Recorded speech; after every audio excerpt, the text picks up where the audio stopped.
All right, hello everybody, and welcome to Mind's Eye Visual Guitar Help or Method or whatever I call this channel now. And today's video, which is untitled yet because there's a million titles I could give this thing, and I'm going to have to decide that when I go to upload. So here we are. I'm going to try to get right into this lesson without any preamble, but there needs to be some preamble. I'm super excited about this new, well, not new, I did this before, but I spent the last 2 days kind of getting back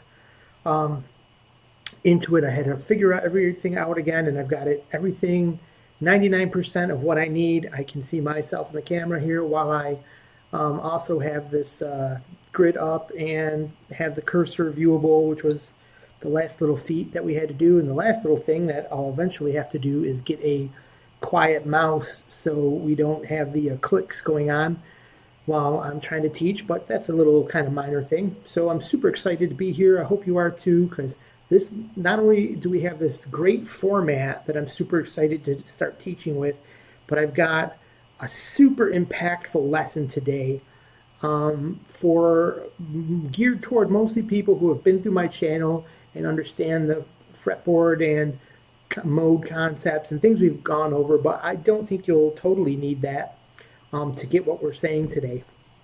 But what this lesson is going to try to accomplish today is kind of like the next level in your understanding about soloing on guitar. And what I mean by that is when you first start learning, or especially, I'm just going to tell you really my experience here. Once I mastered the fretboard, considered myself, got myself this navigation method that gets me anywhere I want on the fretboard. I'm now noodling around playing solos, but that's just it. I discovered that what I'm doing, there was some kind of missing impact to it. And then I heard the term noodling, and I'm like, oh, that's kind of what I'm doing. I'm all over these scales, just trying to kind of make things up, knowing a pattern, but not knowing anything about intervals or any kind of concept about the chord of the moment or anything like that, and not really thinking about how, not even knowing the concepts to leading a melody somewhere, because your solo lines are melody lines, put it that way. And so that once I realized I was noodling, I started searching for the secret sauce and started coming to the fact that I was pretty sure once I started hearing about chord tones and chord tone soloing and started examining my favorite solos for chord tone solos, and bingo, Comfortably Numb solo, Red Barchetta's got it in there, Touch of Gray, but just probably any solo that is really cool is going to be a chord tone solo. So, even those minor pentatonic, like the end of Comfortably Numb, that's the first solo is absolutely a chord tone solo in Comfortably Numb. The second one is more pentatonic based, but I even bet you're there's an understanding there. But let's not get sidetracked. So chord tones are kind of where it's at, and when you solo, if you cater to them, a couple of things happen.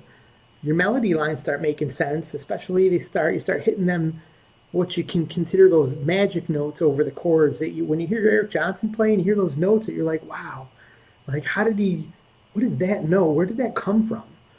Well, that's a very likely catering to the chord of the moment. Number two, when you hear jazz and you hear those really weird notes that are like, man, how does that even work? It's not, it doesn't even seem like it's in the scale that I know to go over the chord, and you start looking for magic scales over chords, and that's where guitarists spend a lot of time, and I spend a lot of time getting sidetracked, is, oh, I must need to know a different scale, and you can theorize this stuff in scale terms, but really, there's just, what, you've got three notes when you're nine, there's nine other notes when you're playing.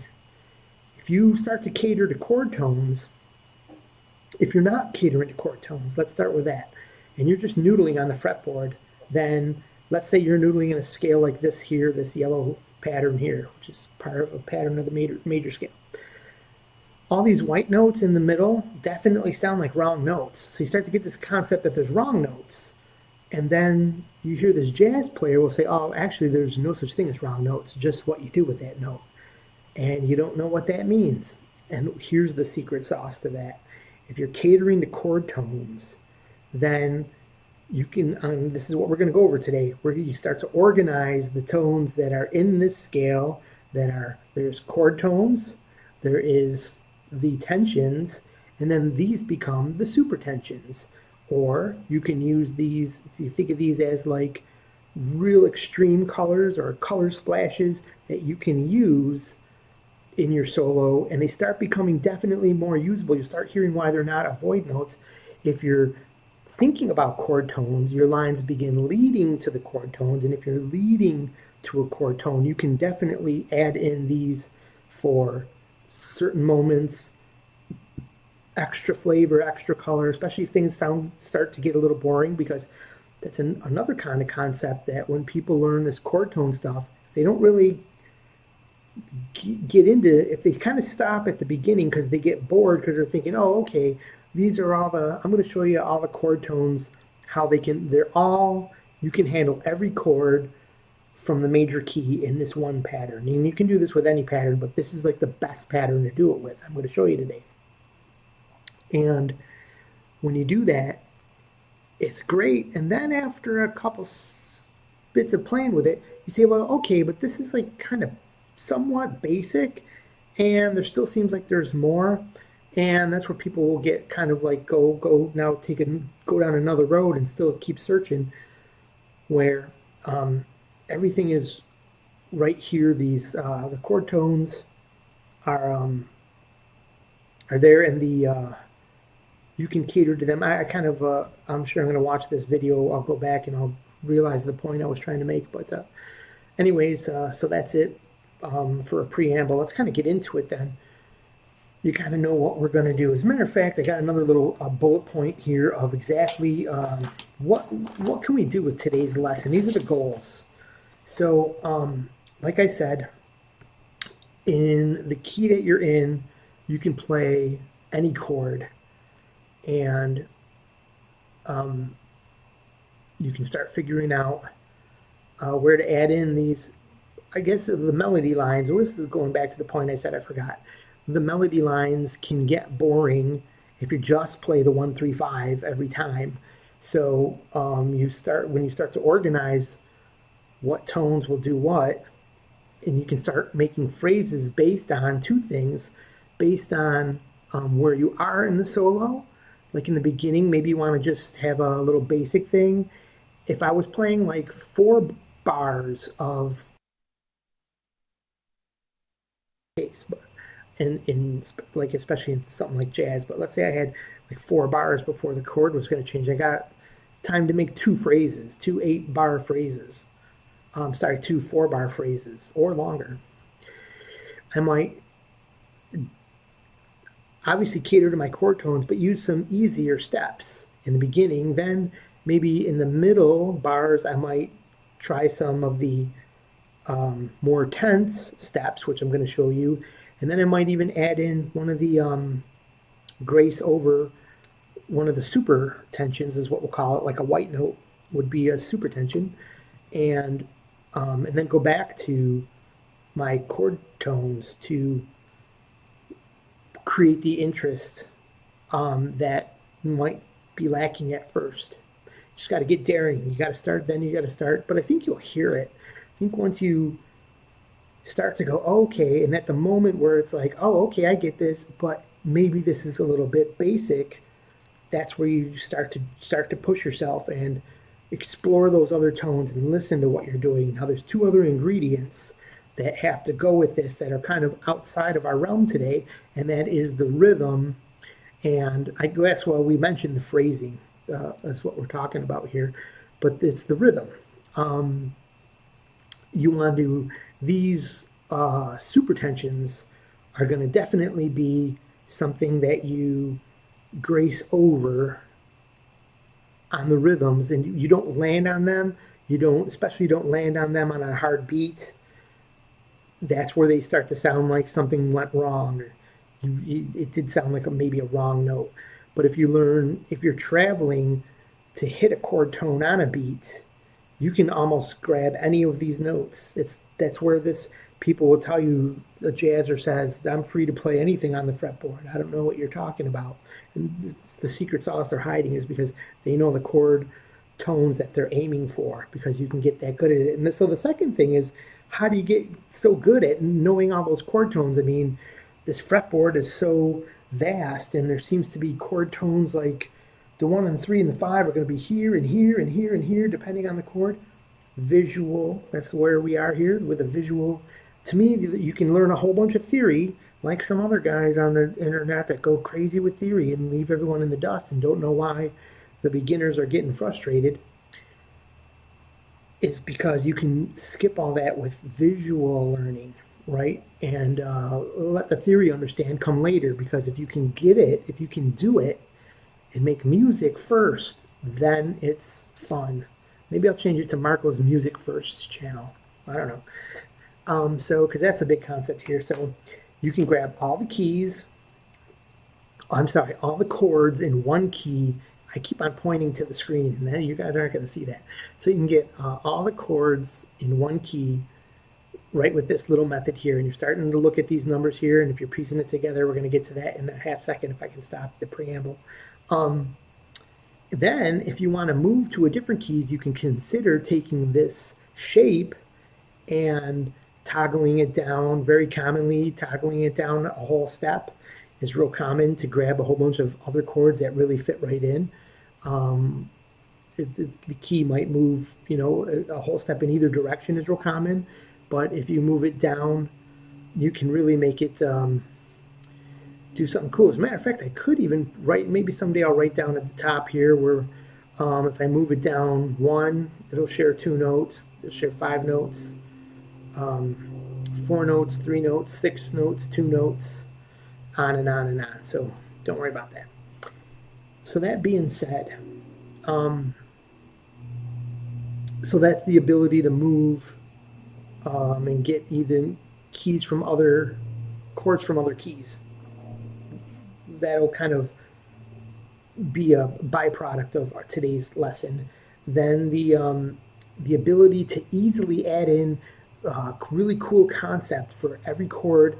If you want to get another way to spice this up, is to learn that there's a chord that can go in between any chord change on here, and it really sounds awesome. And it's called a secondary dominant. And it's like, when I heard some other people who go crazy on theory when they talk about everything, try to explain it, I was always like, okay, I don't know, maybe I'll get it someday. I couldn't understand what they're saying. They lost me in the weeds.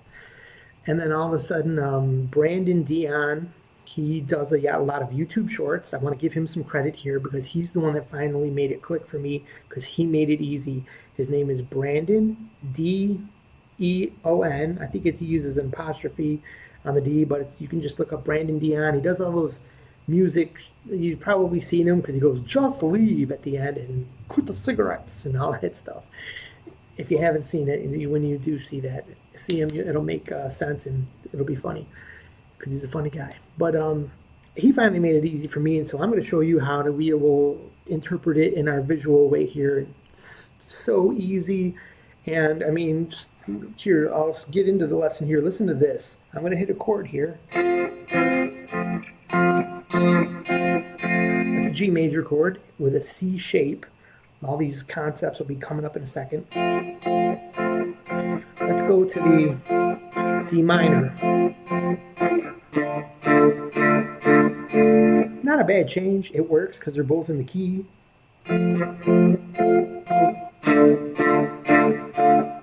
There's a little bit of an abruptness to it, and there may be a chord we can put in between those that really kind of adds like a story element to it. So let's try that. Let's figure out that. And that chord is a secondary dominant. Where do we find that? Well, if I'm going to this, I'm going to this chord. A secondary dominant is a 5-to-1 relationship. So we need a dominant chord based on the fifth of the chord that we're going to. So for example, I said we were in G, and we're going to D minor using that classic D minor chord shape, okay? D minor bar chord. And before I go there, I need a secondary dominant. So how do I do that? I take the string, the fret right above, the note right above the root note of my chord. So here we are, the fifth fret of the A string for D, and I'm going to go up above to the A, fifth fret of the E string. So that's the secondary dominant that I need. I need a dominant chord. I need an A7 chord, a dominant chord. And to do that, you can finger it really easy by putting your index finger there, and then down here I'm going to make a D shape. You know, the D major chord? I'm going to make that shape right up here, starting on the, but I'm not doing it on the lower strings. I'm starting on the D string, 5th fret,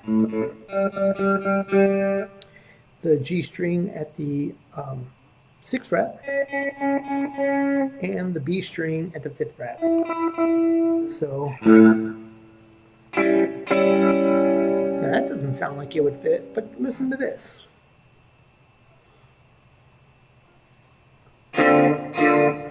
Whoops.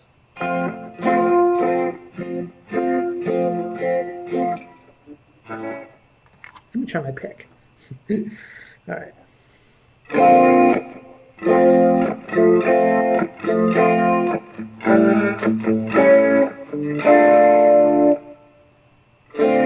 Sorry. So, to make it easy, I'm just going to hit the notes down here. That's all you really need. You don't need the root technically. Let the bassist do that. So anyways.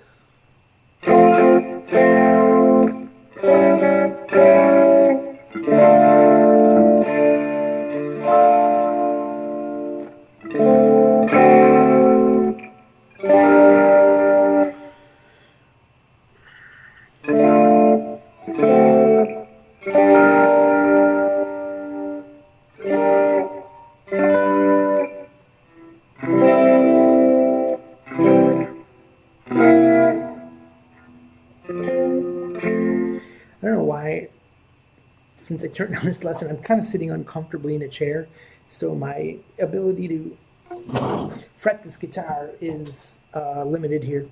So anyways, making excuses for my inability to play guitar.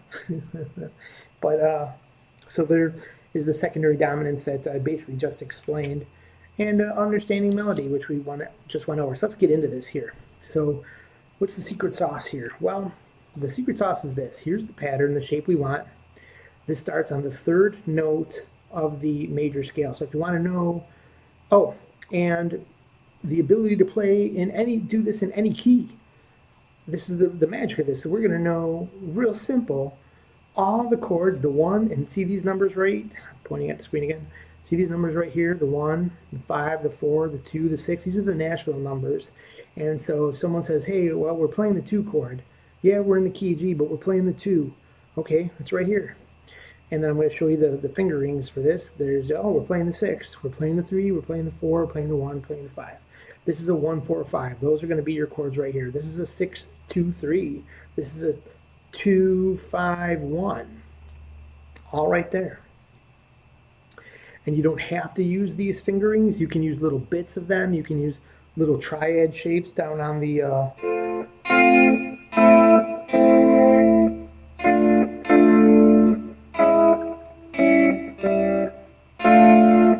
so here's that C.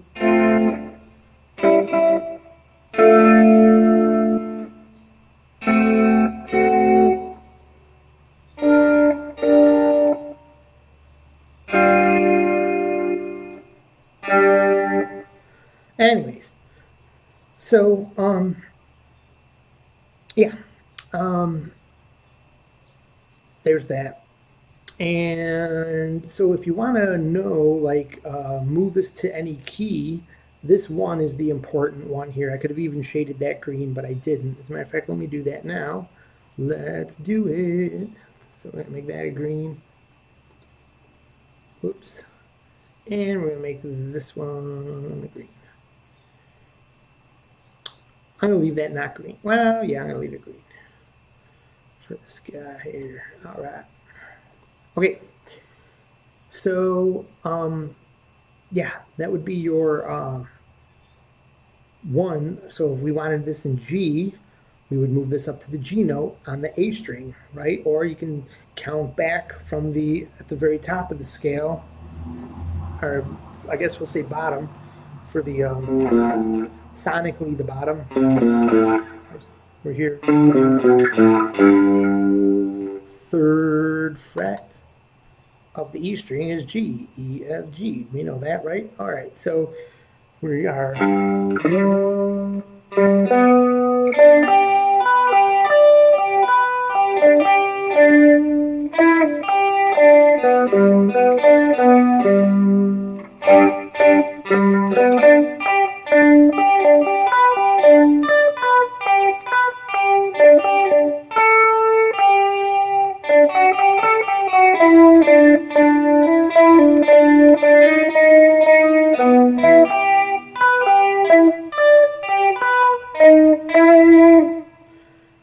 I mixed in that little off color note, but it worked in there.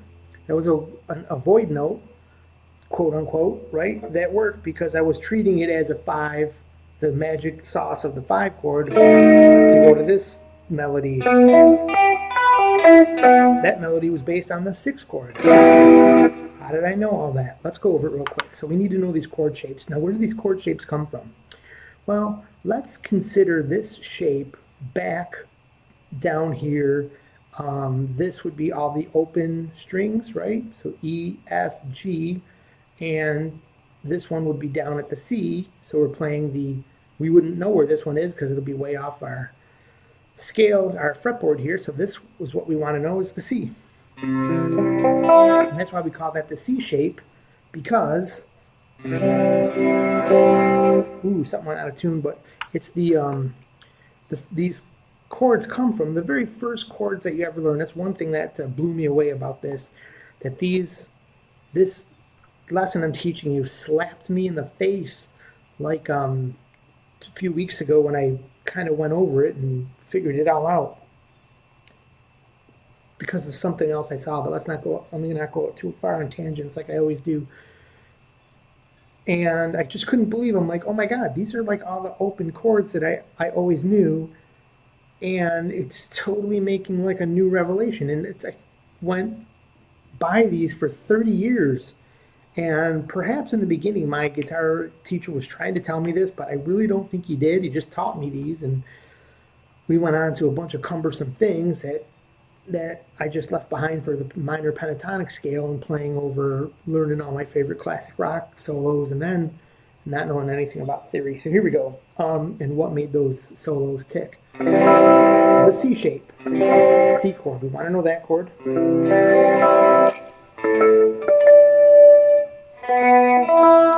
We're not going to figure the tuning out, so whatever.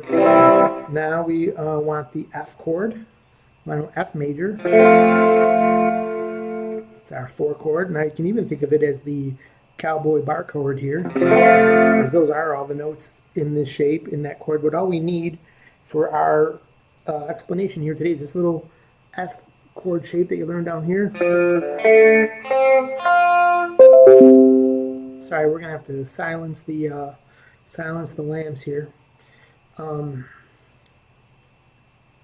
got people arguing on Facebook, and now the Facebook things are going to come through, which is going to be annoying.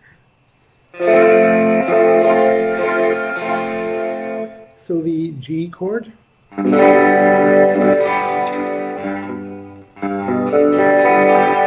This guitar here, I just recently repaired the nut on it, and I filed it down, and I can't get the action as low as it used to be. It's my very, very first guitar. It's like something I had in the 90s and put away and restored, but so maybe that's why we're having problems with tuning. G chord, okay, the E minor chord. For the 3, the 2, or 6 chord is going to be A minor. And then the D minor shape here, the same easy open shapes that you knew way back when. These are the ones we need. Like, for example, we don't need D major. We'll use that. If we were using a different scale shape, that would be the one we would be going for, but that's not what we're doing. And you might say, well, why, Mark? Why did we choose this scale shape? Because this one magically orients things in this way with the 1 in the middle. Remember, in the major scale, you have your natural major and natural minor. Now, you never heard it called natural major, but it really makes sense to actually call it natural major because they're all modes. The one is Ionian, but we don't have to get confused in there. But these are your most natural modes. The major scale is a mode, and the major scale is what we just use for reference. Like do, re, mi, fa, sol, la, ti, do are like usual happy scale starting point. And then the minor scale, the natural minor, is directly across from it. Now, if you want two brighter scales, let's considering like if we started from the 4 or the 2, those would be brighter. You would have Dorian and Lydian across from each other right here, and then the 3 and the 5 are paired together as darker. A darker minor would be Phrygian, and darker major would be Mixolydian. So you have this kind of interesting sonic order right in this shape right here. It's just really, really amazing. Now, we're going to know these chord shapes, and we're going to know the pentatonic scale, and then this is our ultimate scale right here. And that's all we got to go over today. So let's get to it. So this C chord shape, now what I'm going to do here, in order to leave these numbers in place for our understanding, I'm going to use another scale down here.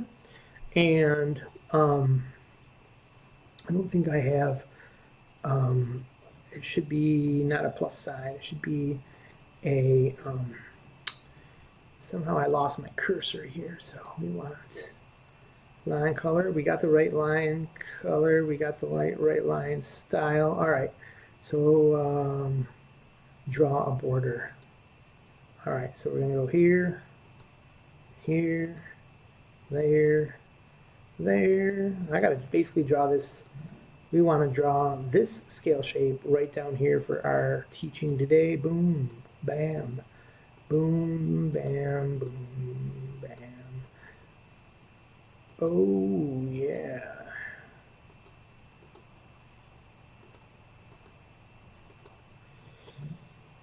All right, someday we'll get really good at this. I think I'm going to try, I'm going to learn if the draw grid will just get me the, let it click into complete boxes. That would be a lot faster than this.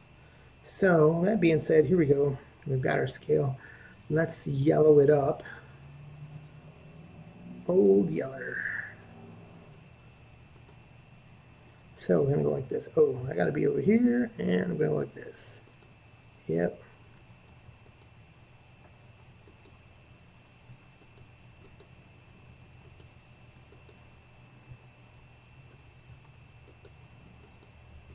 Quick and easy. Awesome. Just the way I like it. Okay, let's put that cursor over here. So we've got a scale shape down here in a random area because we could be anywhere on the fretboard. So we don't need to be positioned here, in this case, in the key of G. So I want to make my 1 chord. Well, here I've got, let me switch this one too back. So I want to make my 1 chord here. So I'm going to be over here, and let's make our chord tones green. Gonna make my chord tones green. So we've got a chord tone here, and let's see if I can do this quick and easy. Bam, bam, wham, bam, bam, bam, bam. All right, so there's our primary chord shape. That is the key of C. Now, if I bar my finger here, I can be able to even play that bottom note. Not bad. Let's even add in all the, now since we're talking scales, playing this in a scale, we want to know where all our chord tones are. So we're going to color in the ones that we wouldn't usually play, or might not think of as new people, kabam boom. And you know the bottom string is always like top string, we know that. So all right, and we're missing a couple of tones here. Actually, those are our chord tones, right? Yeah, C, E, G, right. oh, this is brain fart here. That's an E, so we got to put that in there, right? Yeah, E, C, E, G.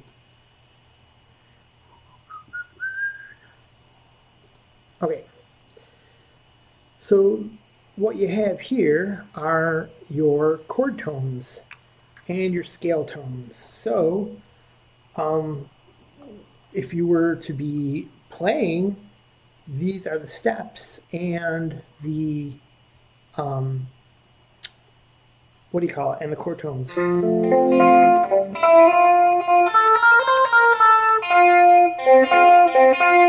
Yellow, green, green, yellow, green, yellow, yellow, green. Here, every time I hit a green note, it kind of sounds like the end of the phrase. I'm going to end on a yellow. Here's how it sounds.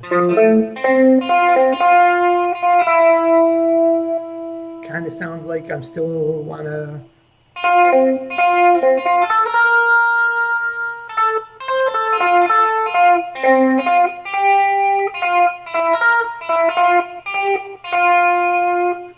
Went back to a green. But if I had gone, it would have sounded like noodling because I'm not paying attention to my chord tones and not bringing the end of the sentence to the chord tone, going back to the chord, going away.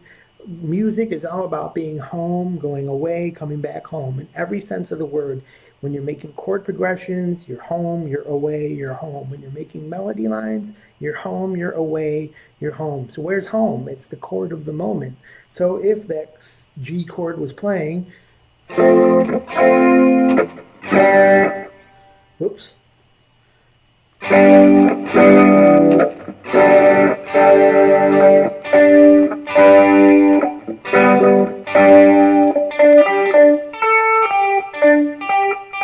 Step, home, home, home, step.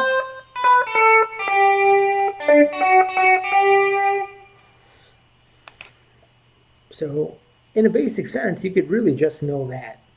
But I'm going to show you a little something, a little way to really organize these tones because here's these tones have there's 4 tones available here. You have a 2, a 6, a 4, and a 7 because we're using the chord tones are the 1, the 3, and the 5, right? It's a triad 1, 3, 5. So what's left over? 4, 6, 7, and 2, or 2, 4, 6, and 7. So those are what we're hitting here. Now, here's a quick hint for you. And this is why theory makes this a little harder, because if someone were to tell you, what I'm going to tell you now, that when you're playing a major chord, the 6 and the 2 are your friendliest steps, the most natural, easiest steps. The 4 and the 7 are going to be your really milk notes, or you really get some tender, more maybe a little more meaningful notes, notes like with a little more tension towards the chord. And with minor, it's opposite. It's the same. You still have a 1, 3, and a 5. The 1, the minor 3, and the 5, and then you have a 4 and a 7 as the. I'm gonna check my notes here. It's the opposite. The 4 and the 7 are actually the good notes, the easy steps, and the 6 and the 2, or the 2 and the 6 are the tension, more greater tension notes. And so looking at this scale, like, well, that's going to take a lot to memorize to know, like, that's the 4. You can't really think of that. You can sort of do it by ear. It's not too bad. And a simple trick I can tell you, actually, right now, one of the easiest tricks is that let me check a note here really quick. Yes, right, yes, all right, so it's in without having to know that, you'll catch either the 2, the 6, the 4, or the 7. The easy notes are not in the box. It's that simple. Because look, those are the half steps.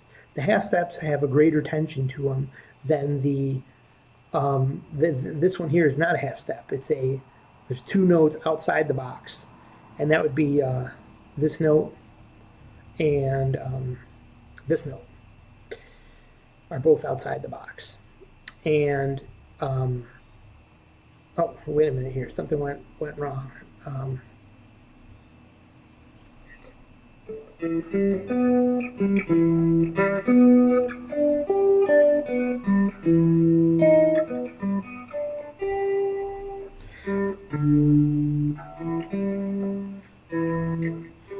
Okay, so E is not in G, because I was thinking, when I did that earlier, I was thinking about the C shape, and so I said to myself E. So if you guys caught that, awesome. Let's correct that. Oh yeah. Okay. So we have 4 notes now here outside the scale, and that would be this and this, this and this are your easy steps. Now, where are the more tension steps? Those are the half steps. And it's the same for both major and minor. So you don't really have to know. You'll just automatically get that this is basically, if this is the 1, I'm playing where the plus is right now. So if that's the 1, that's the 7, that's the 1, and this is going to be the 3rd, that's going to be the 4. 7 and 4 are your tough guys, and the 6 right here are the 2, and the 6 are going to be the most conducive or friendly notes to your chord.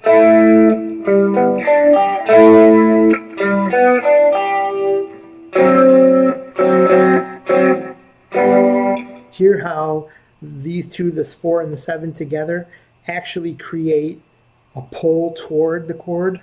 You're the farthest from home.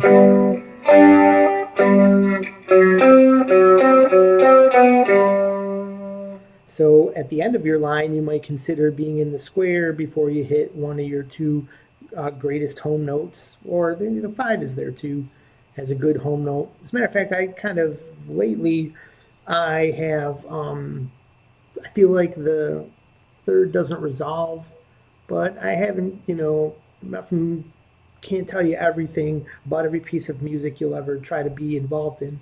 But to me, the 1 and the 5 are the easiest ways to end a sentence or end a phrase. And the 3rd is a little bit not as stable, doesn't sound as home, but it depends. So there you go. Now, so let's get on to how do you find how can you really easily see the easy ones from the tense ones? Like I said, it's the square versus the not square. So if it's not in the square, then it's an easy note. But here's the secret sauce. Pentatonic scales. Boom, boom. I hope your mind is blown right there, because mine was. Now we have a total reason for their existence. Why do pentatonic scales work? What are they? What are they doing? Why are they popular? Where do they come from? No one ever seems to know. This is the why. The pentatonic scale is the intermediate between the chord tones, especially the 3-note chords or even 4-note chords. Then the 5-note is your pentatonic scale, then your complete scale. Boom. So how do you get this extra note? Or extra 2 notes if you're playing a triad, extra 1 note if you're playing a jazz chord, a 7 chord, with a pentatonic. So let's go really quick and kind of outline the first pentatonic I want to talk about. So since we're playing the C major chord, what I'm going to tell you now has to do with, this will work. You use 1 pentatonic scale for 1 row. So 6 and 1. Let me start again. 3 pentatonic boxes, the pentatonic boxes that you know, there's 3 different ones of those 5 boxes that will fit in this shape. 3 different pentatonic shapes. And we're going to use 1 for each group of chord tones. So a group is across from each other. So the 6 and the 1, either the 2 or the 4, the 6 or the 1, the 3 or the 5. Those are together with each other. So all I need to know then is basically this shape right here. We're going to start with 3 and 5 as our example here. So I'm going to make these, well, why don't I start, I want to put them all on the board here. So let's pick a color here. We're going to go with blue. We all know this shape, right? So actually I need to do this. I need to keep that one on the color, and we're going to move like this, like that, like that. Oh man, look how fast that is. Whoops, we got to undo that. Now I screwed up. There should be an erase really quick. Yeah, okay, I guess we'll just have to do that. And I'll have to learn how to erase. Well, first of all, I want to be here. What am I doing here?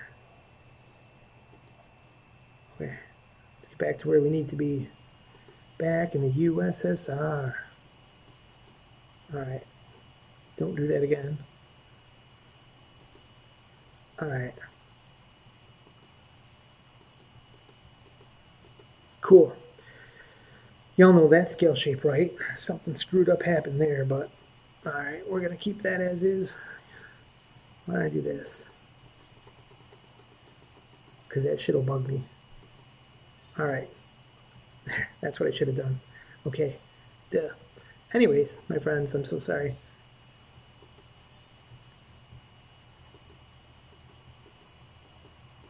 Cool. Let's make another shape right here. I think we can fit them all in there. That should work.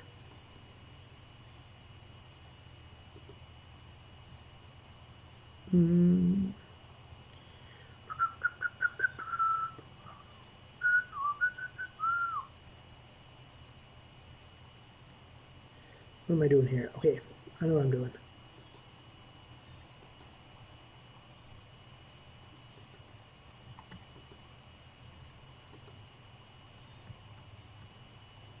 Perfect. That's exactly what I wanted to do. All right. And pentatonic scale number 3. 3.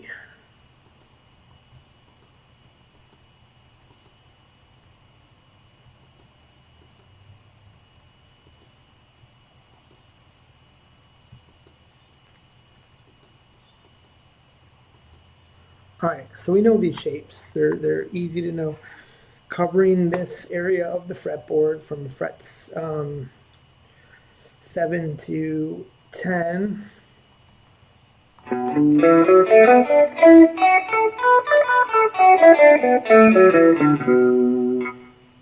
That's the one we'll use for 3 and 5. Now we're going to use this shape for 6 and 1.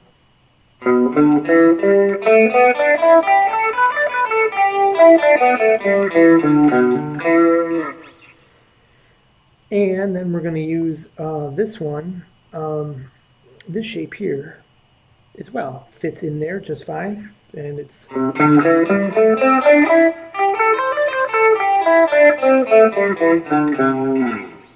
I'd ramble on about how this was like the kicker that got me to start thinking about all this, but I guess we don't need to know all that.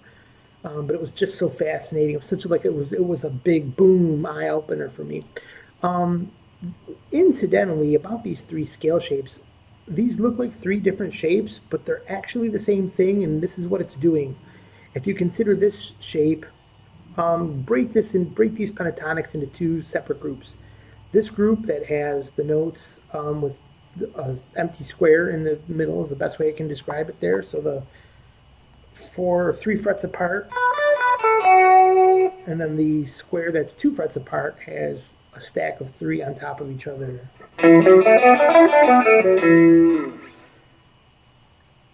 This is a repeat of this. All there really is to this scale is this box and this box right here. Okay, so if you're following my cursor, it's down here in the oh my god, you know what?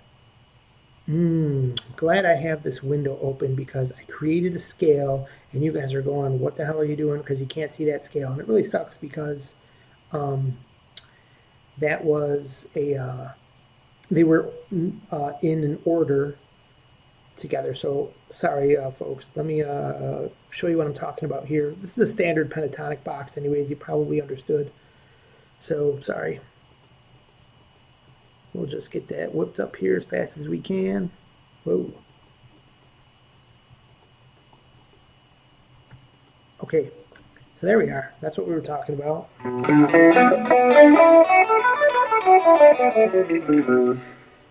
This is a quick point, so let me just try to not belabor this as much. You're basically just moving this same exact shape. You're starting it the same exact shape you start from the, if we're dealing with 3 and 5, you start it from here. You got the small box. Let's call these right here the big box, and then this stack of 2 frets apart that we were talking about is the small box. So if I'm playing if I want my pentatonic for the 6 and the 1, this one is doing the same thing, but because of the string shift on the B string, it kind of screws it up, and you don't notice that you're doing that, but it's the same thing.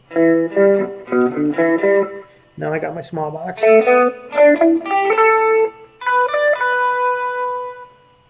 And it's basically the reverse. The big box is now on top, and the small box is now on bottom. And you just shifted the copy is on the, basically, and this gets confusing because, is it the top or the bottom? It's the top as we're looking at it here on our graph. It's maybe the bottom, but it's sonically the top. So, sorry if I'm confusing the shit out of you guys, but it's just a neat thing that if you think about it, you don't even have to think about these 3 shapes. You just have to toggle your thinking down a string. It's the same exact pentatonic shape. Just take a look at it sometime. You guess we don't need to totally know that here. So now what we want to do is, if I'm in my, let's start with 3 and 5. So even though I've got, no. Let's start, since I've got right here we've got the 1 chord. Let's go by number. I don't know. Let's go by something here. We're going to do 6 and 1. So here we are on the 1. So I would choose this pentatonic shape here for that. So, because this is basically this shape. This is always the minor. This is always the natural. This is pentatonic major. The root is here. That's a pentatonic minor. So I'm going to play the major pentatonic scale. So the shape looks like this if you start it from this string. That's what I'm trying to say.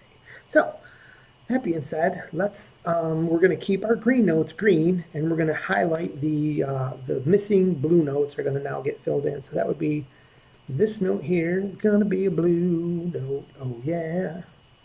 We're going to need this one blue and this one blue. Now we have a note here, and we have a note. This yellow one becomes blue. Now that one's a chord. That one's in the pentatonic, but it's a chord tone. That one's not in our pentatonic. This is in our pentatonic, and that's in our pentatonic. So as you can see here, it's like what I was talking about, or all I had to do actually was just fill out every yellow square that wasn't next to in a box. Now you say, well, what about this one, Mark? Isn't that? Nope, that's a half step. It's in a box. It doesn't look like it because you don't have a B string on your guitar. You just have an E string. But if you have, here's the E string, and above it's a B string. So if you had a B string on your below B string, you'd have that box again. It's that simple. So that being said, now when we play, I'm going to play the chord. That's all our chord tones. Blue.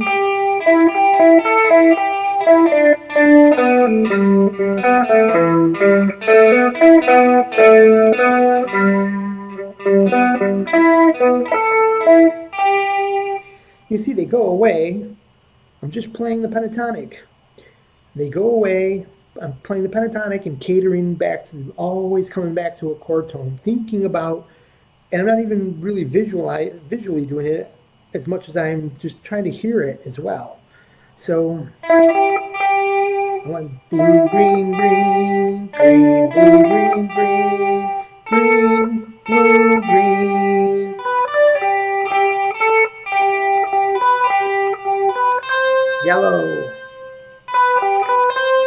See how it sounds a little sweeter? Those are your real milk notes, money notes.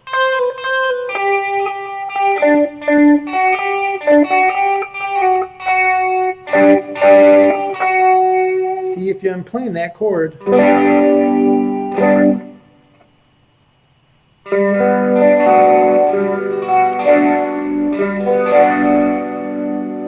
Kind of makes that note cry.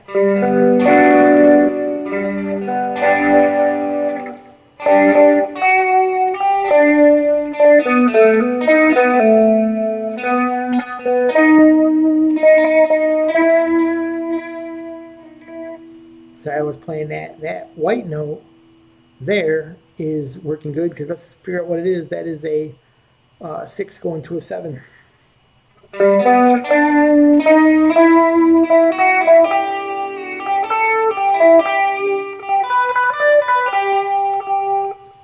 Since I was playing some other non-chord tones there, some higher tensions, I went to kind of set us back into this understanding and to get our minds set, get the information out there. I'm kind of giving out information with these notes that this is the chord tone. I am, catering here.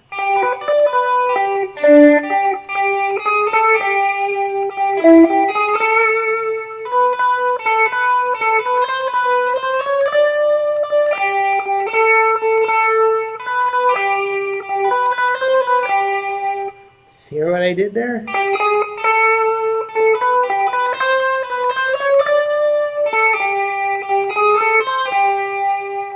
Now that last one, because I went to a yellow before a green. That was kind of a jump that doesn't sound that good, but if I had gone, or much better, a chord tone, that was a neighboring chord tone. Not that I didn't go 5 1s.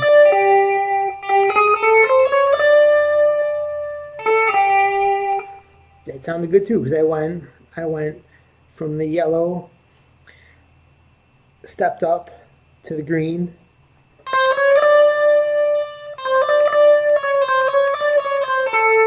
blue, green.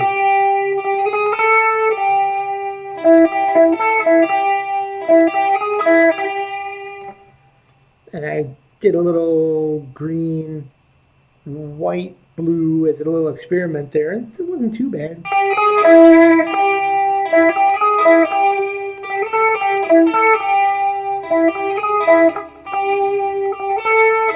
going to try to hit 2 white notes.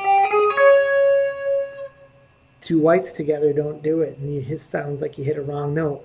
So you hear how all of a sudden when you start, if you visualize it, then you can start going, okay, this is why certain notes sound wrong, and it just starts to, this is where it's clicking for me, so hopefully it's clicking for you too. Now, and that's just the one chord, right?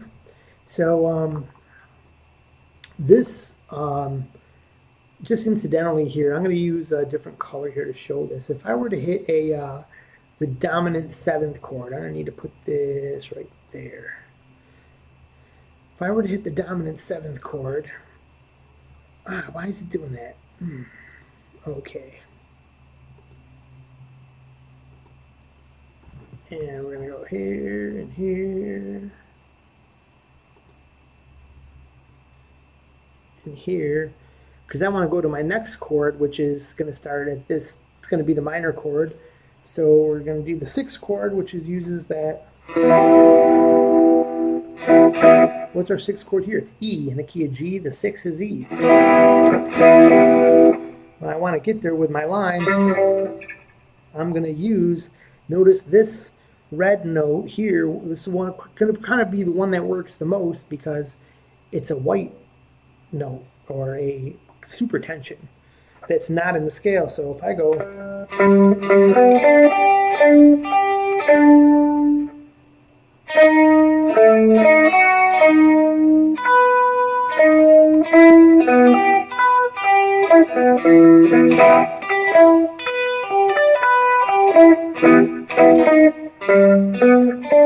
or I could have went,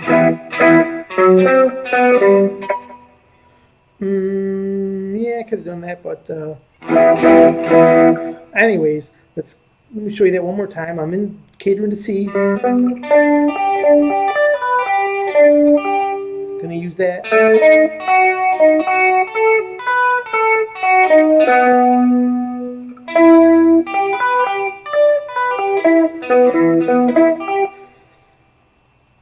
If you do that, that can sound quickly like it's not a wrong note because you're doing something there. You don't have to do this, but you're kind of implying to the listener that, okay, we're going to the 5 of 6. Okay, remember the 5 is the dominant chord built on the note above the chord you're intending to go to. So we're intending to go to E minor. So I'm going to use an A, or I'm sorry, a B major. I'm sorry, B dominant 7. I mean, it's a major chord, but it's that dominant 7th is that red note where the plus sign is right now.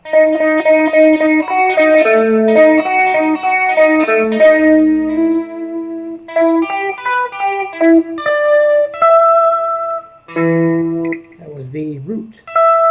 That's why I wanted to kind of, I just knew by ear I wanted to go there. And I had, because you start to, suddenly these will start to turn into your intuitions. And my intuition just led me to, I didn't think about consciously, hey, let me get up to that E to nail the phrase. It just felt like as I was resolving it there, it didn't kind of have an ending to it. I didn't put a period at the end of the sentence. So that was it. So let's reset this now. We'll bring this all back to yellow to do it. That'd be the easiest way. So, so now there's other songs, you know, that are, you find there's more complex songs out there that use a lot more outside chords. I just started thinking of the Doors for some reason. That solo to Light My Fire came into my head, and I was thinking to myself, yeah, that would be one that could take a little bit. Well, you could use this understanding. As a matter of fact, if you learn that by ear, you might be able to see where you might be jumping in and out of this shape. But anyways, that's not what we're talking about right now. Oh, so we got a note here that I noticed that. Awesome. Is that what we want to do? Or actually, we want to do no fill there. Yeah, that's what we want to do there. All right. No frills, no chills. All right, so now, so if I wanted to be on the, I'm still going to use that same pentatonic. I could have kept my blue notes up. Well, I guess they wouldn't work. Anyways, I want to be in the, we want some green notes for our chord. And eventually you could even fill this in with a, I could go here and just type in the number 1. I could go here and type in the number 5. You can go here and type in the number, you could do this on your own graph paper. This is going to be another 1.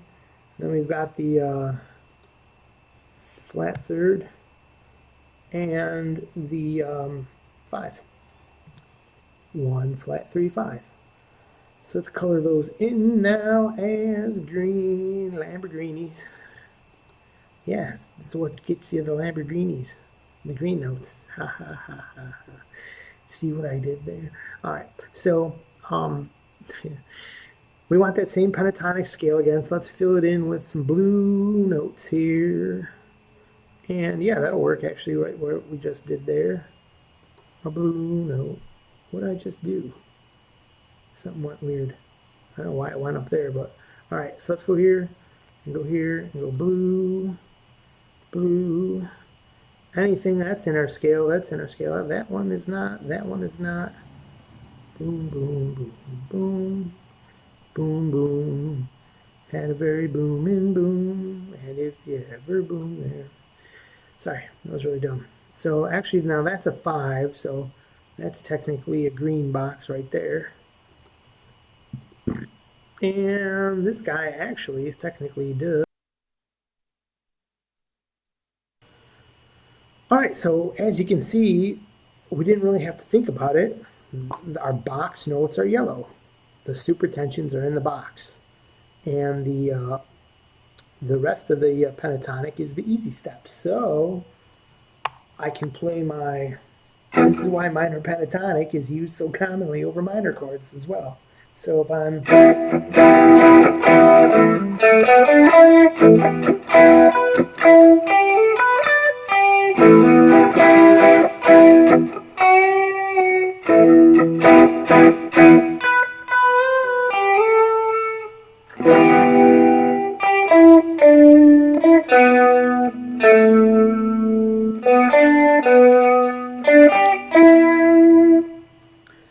see what I did here? Did you hear what I did there? I ended a phrase, I went, and I ended on that plus sign. That's a blue note. So if I'm in the middle of my jam over the chord and I kind of want to play more, but I want to end a phrase, I can end on a blue, because that leaves you wanting some kind of resolve.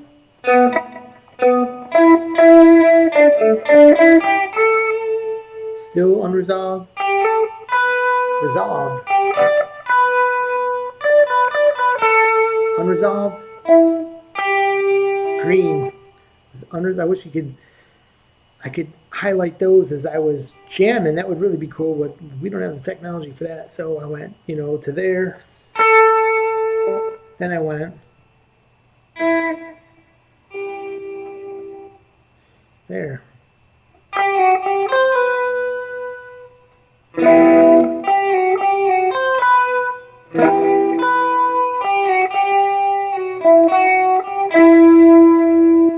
See, I was coming to the end though, so I went flat 3, 1,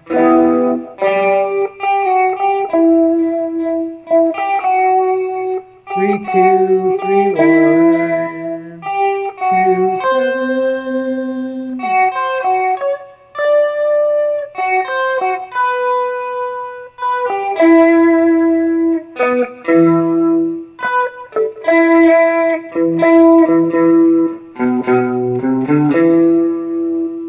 Or I could have went green, blue, green, or I can go green, yellow, blue, green.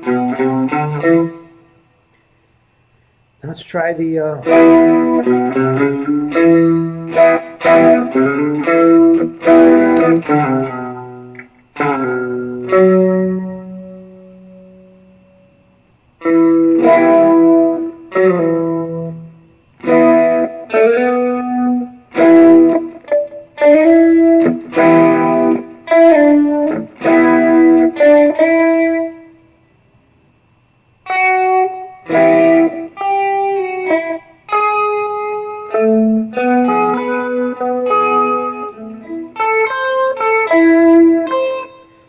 see what I did there.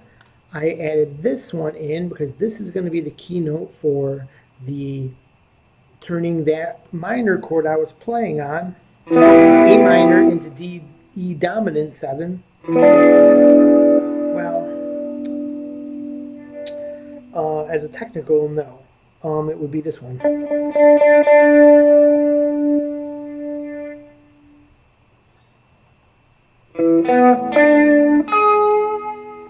But that's in a minor chord actually has, the dominant 7th is one of the easy steps. But in the dominant 7th chord, that is going to be the real outside kicker that's going to want to lead you into the chord with this blue note, which is the 2 chord. Because E dominant 7th here, it's the A shape, that's why I said that. So the E dominant 7th here is going to want to lead to the note below, which is the A minor.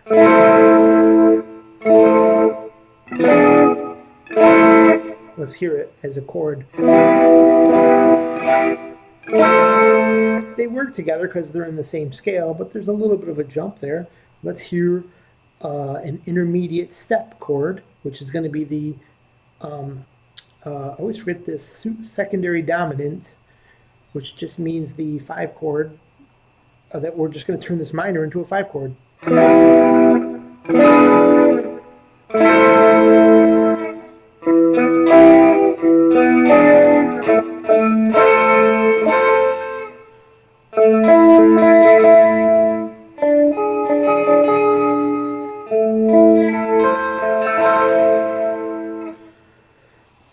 cool stuff, man. So there you go. So there you can see like it works for, we just did major and minor. And it does the same thing for all the other chords as well. And I guess to round out the lesson, let's just go over those really quick. So what I'll do here is we're going to once again reset back to yellow. And we got to erase our numbers too. So I guess it's going to be a delete. We got to go here and hit delete. This is going to be a little slow. Bear with me, folks. If I, do some kind of editing here, then I can eliminate these points, but I'm probably just going to upload this as a really long. All right, so at least those don't show up in the video. That's pretty good.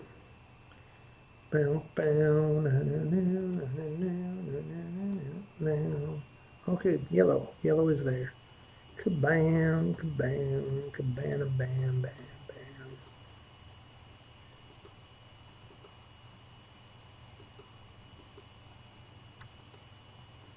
All right, so you do 3 chord, 5 chord, 2 chord. I guess we'll do the 2 chord. Let's do the 4 chord. I don't know. I'm just feeling wild. Why is the 4 chord wild? I don't know. So go here. Let's give them a name. That is the 1. This is going to be the 3. That's going to be the 5, and that's going to be the 1. But we're also technically going to have a 1 there and a 5 there. Kaboom, kabam, kaboom. So that being said, we need to have green as our selected color, and that's going to go like this. Now we're going to go like that. Green is the color. Whoa, we just screwed that up. Go back there and go like that.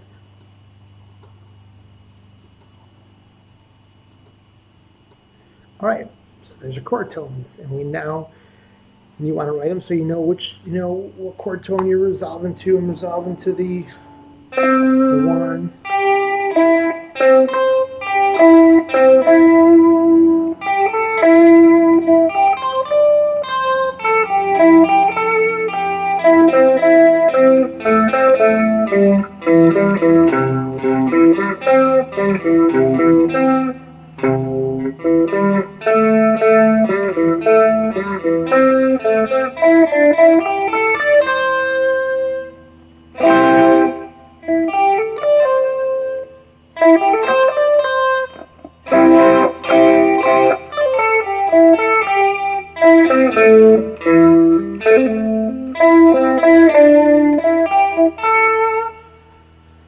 Now, you might say, gee, you didn't outline the pentatonic shape for us. Well, I'm just using basically this shape right here. Is that the shape I'm using? Yeah, this shape right here. And I didn't even need to think about that. Which yellow were the easy steps, which one were the hard ones, because once again, it's a matter of outside the box, which is this one, and inside the box. And here's another thing here. I don't have to think about this, but this is just kind of a neat geometric thing that shows up. If I'm playing in this group here, the 6 or the 1, inside my box, I don't know if you noticed 2 yellow notes in the box. When I'm playing in the 2 or the 4, the playable notes are still on this side of the box, and the half steps are still on this side of the box. And when I'm playing in the 3 or the 5, this box shifts over, and my or no, it goes the other way. This is the let's see. Okay, the E is there, although the G chord is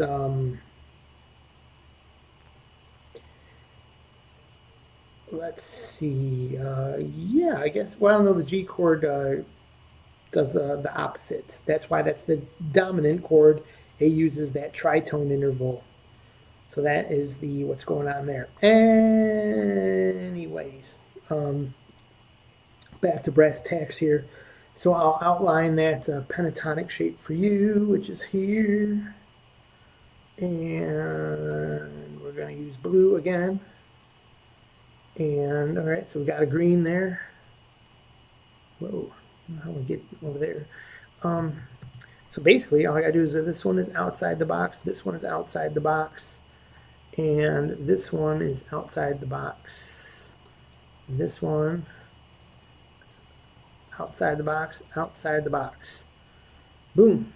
And those are all our stepping stones.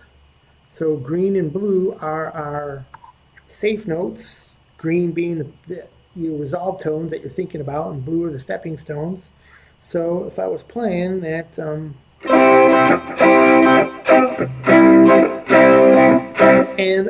I'm in the key of, this is my 4 chord, based on the fact that this is the one, the G is the one. So this is a C chord.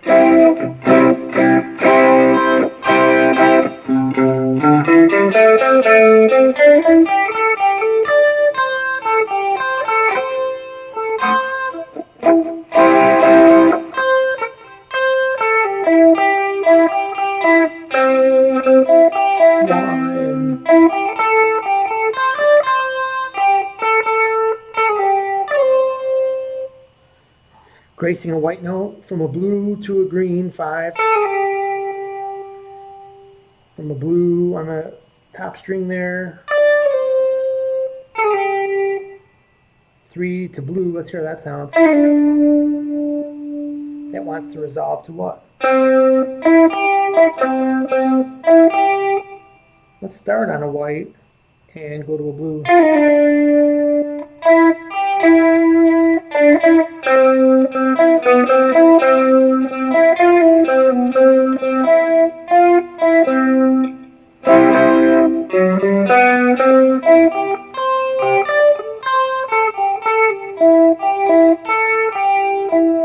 Because we're only playing one chord, one major chord, I played a white note in there that started to sound okay, because if that note was a scale tone, we're turning this chord into the 1 chord now. That would be part of C major.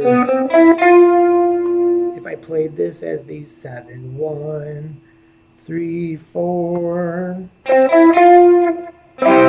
Real easy to do on a Lydian, on a major chord, but the 4 chord does not have that 4, which is what makes it Lydian. Don't worry if that throws you off. It's just simply not in the scale.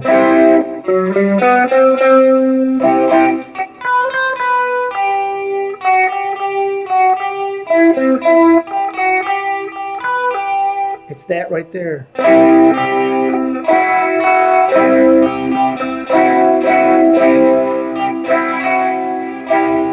That, one of those notes in the box, the yellow notes, makes it cry.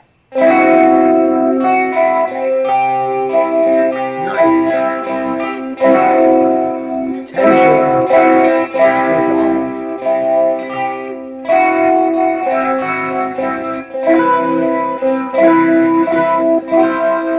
See? Tension. Resolve.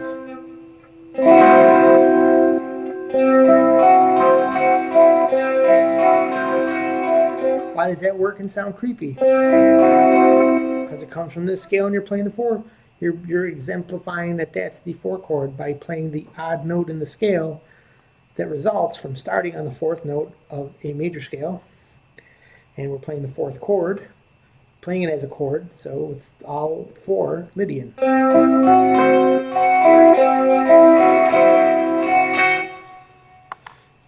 See, our root is, our 1 is here, down lower corner of the box. It's the 4 chord, as you can see here. That's why we left this up, so we can know what chords we're playing. And so anyways, I think you guys get it without belaboring it too much. It's fun to jam in. and hear all that stuff. So we'll do one more, and I think you can get the rest that we didn't cover. Why don't we do the D minor, the 2 chord, because 2 is always a pretty chord. Dorian. Write down for yourself 1 Ionian, 2 Dorian, 3 Phrygian, 4 Lydian, 5 Mixolydian, 6 Aeolian, and back to Ionian. Now, also, people are like, hey, what about that diminished 7 chord, man? You're not even playing that. Well, it's right there.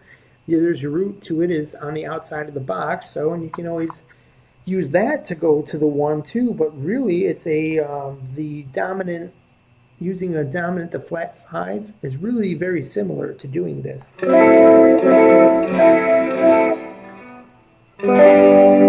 It's what we talked about earlier when we used the 2 yellow notes in the square going to the 2 green notes in the square.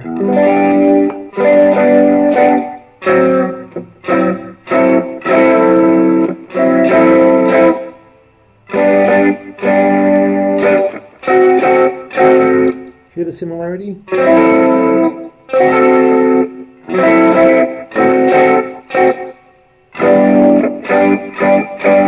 could almost make that 2 steps.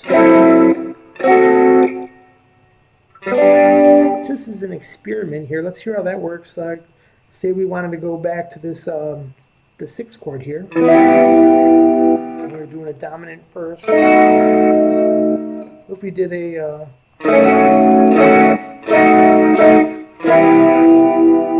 I don't think it was as good.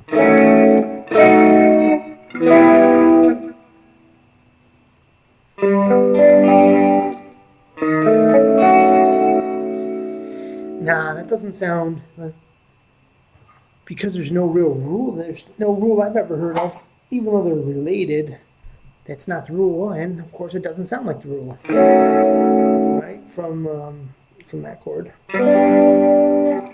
even though.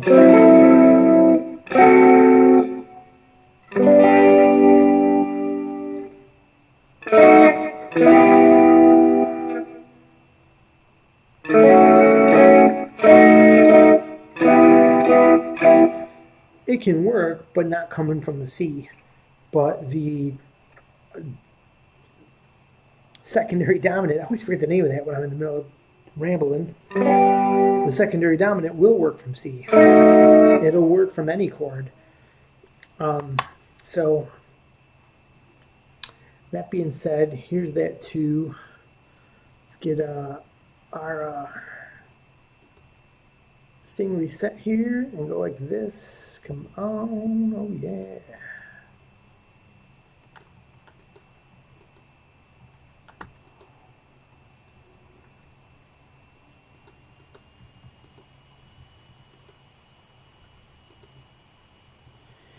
I gotta end this because I know I've been going on for an hour here. So we also need to erase here. Oh yeah, I wonder if I can just go in here and go backspace. Oh, that's much easier. All right, quick 2, boom, gone, boom, gone. Awesome. Okay, so if we were on our 2 chord, our 2 is here. The 3rd one down from the top, so that's here on this side. So that's going to be a green note. So we got to get our color set up for green, for Lamborghini green. And let's make our D minor shape, which is here. Whoopsie daisy. Whoops. Hit the back button there because something happened. All right.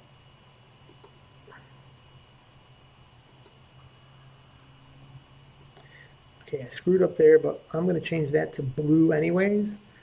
So here's our, now we want to use this scale. Is that what we want to use? No, no, no. We want to be on this scale for this. So it's going to be, once again, I think that same exact scale. Yeah, because we were just on the 4 chord, and now we've moved across to the 2 chord. So we're using the same pentatonic again, but the notes change. But once again, you just have to know the difference between being the half steps from the whole steps. So if you're a whole step away, you've got a pentatonic note, which is going to be our easy step. Easy step. Oh yeah.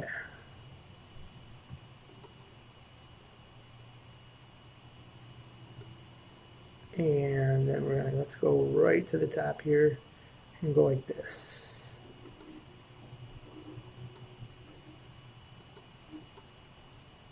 Now that's a note, but it's green, so we're not going to be there. We're going to be there. We're not in the square there. And there you have it.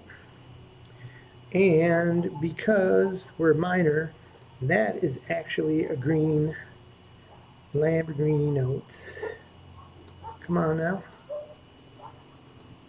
All right, so we can put some numbers in there. We can make that a 1.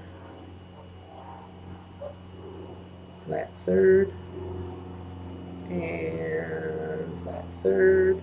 So that way we can go 5 and 1. All right. So now we know our chord tones and which chord tone we're going to be landing on in our change to a 2 chord here.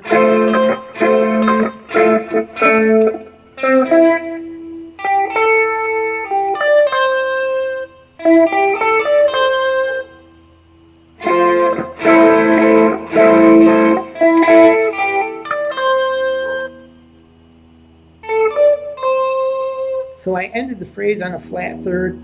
Like I said earlier, it just didn't sound totally resolved to me.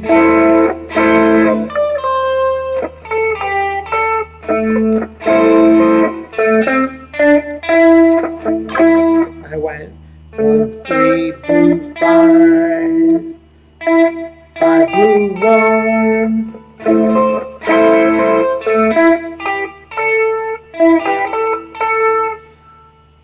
5, step 1, blue, blue, blue, 5, or blue, blue, 5, blue, 1. So tension, tension, no tension, tension, no tension, resolve to the 1. So like if you hit 2 blue, you've kind of increased, the more blue you hit, the more tension you've hit, but there's only 2, so if you hit any of the other ones you've just repeated, it can get a little outside sounding, too outside, or just not make real good line sense.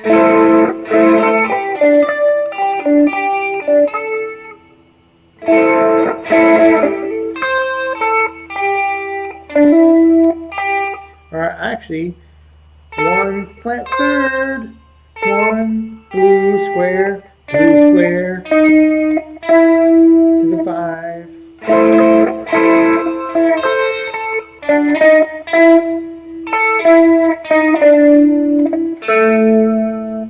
So if you get a little lost, just make sure you resolve, just be listening to what you're doing so that you know when these ending beats are coming up, you can, if you've gotten a little lost,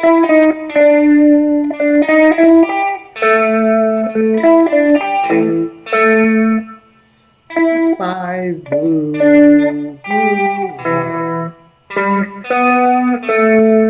Now that's a, so here's the chord again.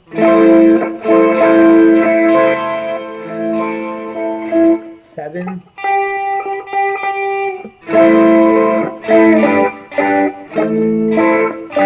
7. That was a 7 in the yellow.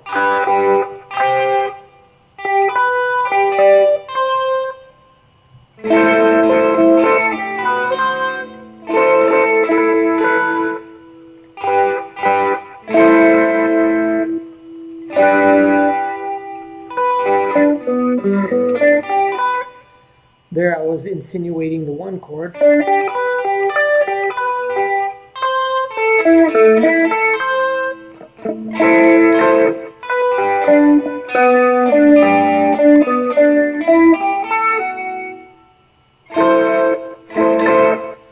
That's another thing you can do, is not even thinking about stepping blue, stepping yellow. You can also outline other chords in the as a phrase while this chord is vamping.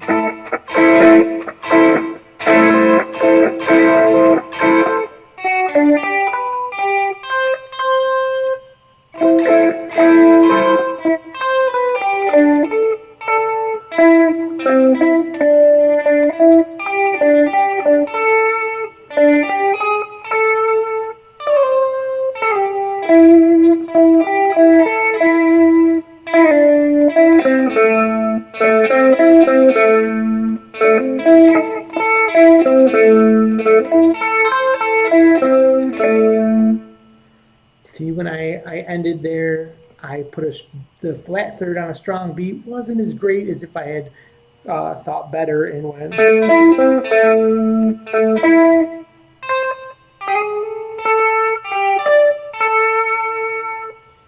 I wanted to get to the one, and it was kind of a beat early, so I went blue, blue, one.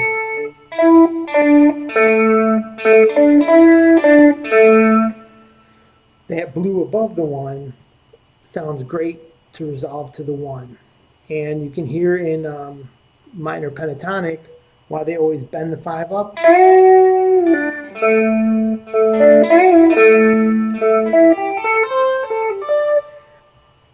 Sorry.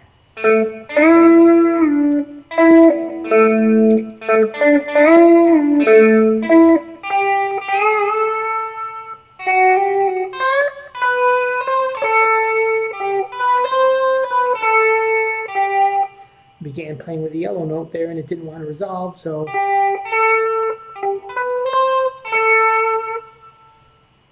I stepped to the 3 and went back to the 1. So use your ear to hear the resolve, and then you can start looking at what notes you're actually hitting. Are you doing your first level tensions are the blue ones? Your next level tensions are the yellows.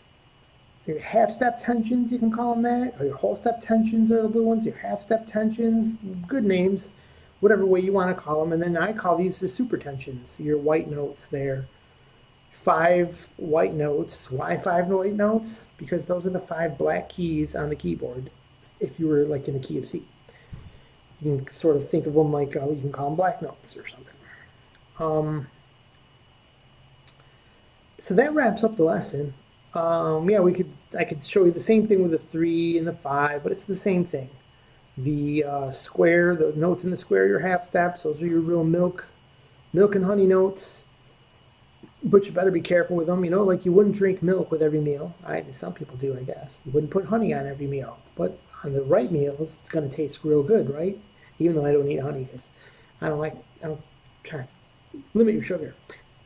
This isn't a diet channel. This isn't nutrition. This is music. Just leave. Okay, I'm copying Brandon now.